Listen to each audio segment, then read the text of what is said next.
Okay, well then tell me about what you're doing tonight and why that should be something people are interested in. So tonight we are having a adaptive art class. So it is an art class for people with all kinds of abilities.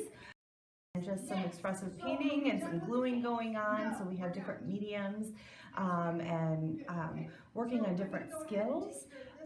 So that's kind of where the therapy part of it comes in. Working on some fine motor stuff.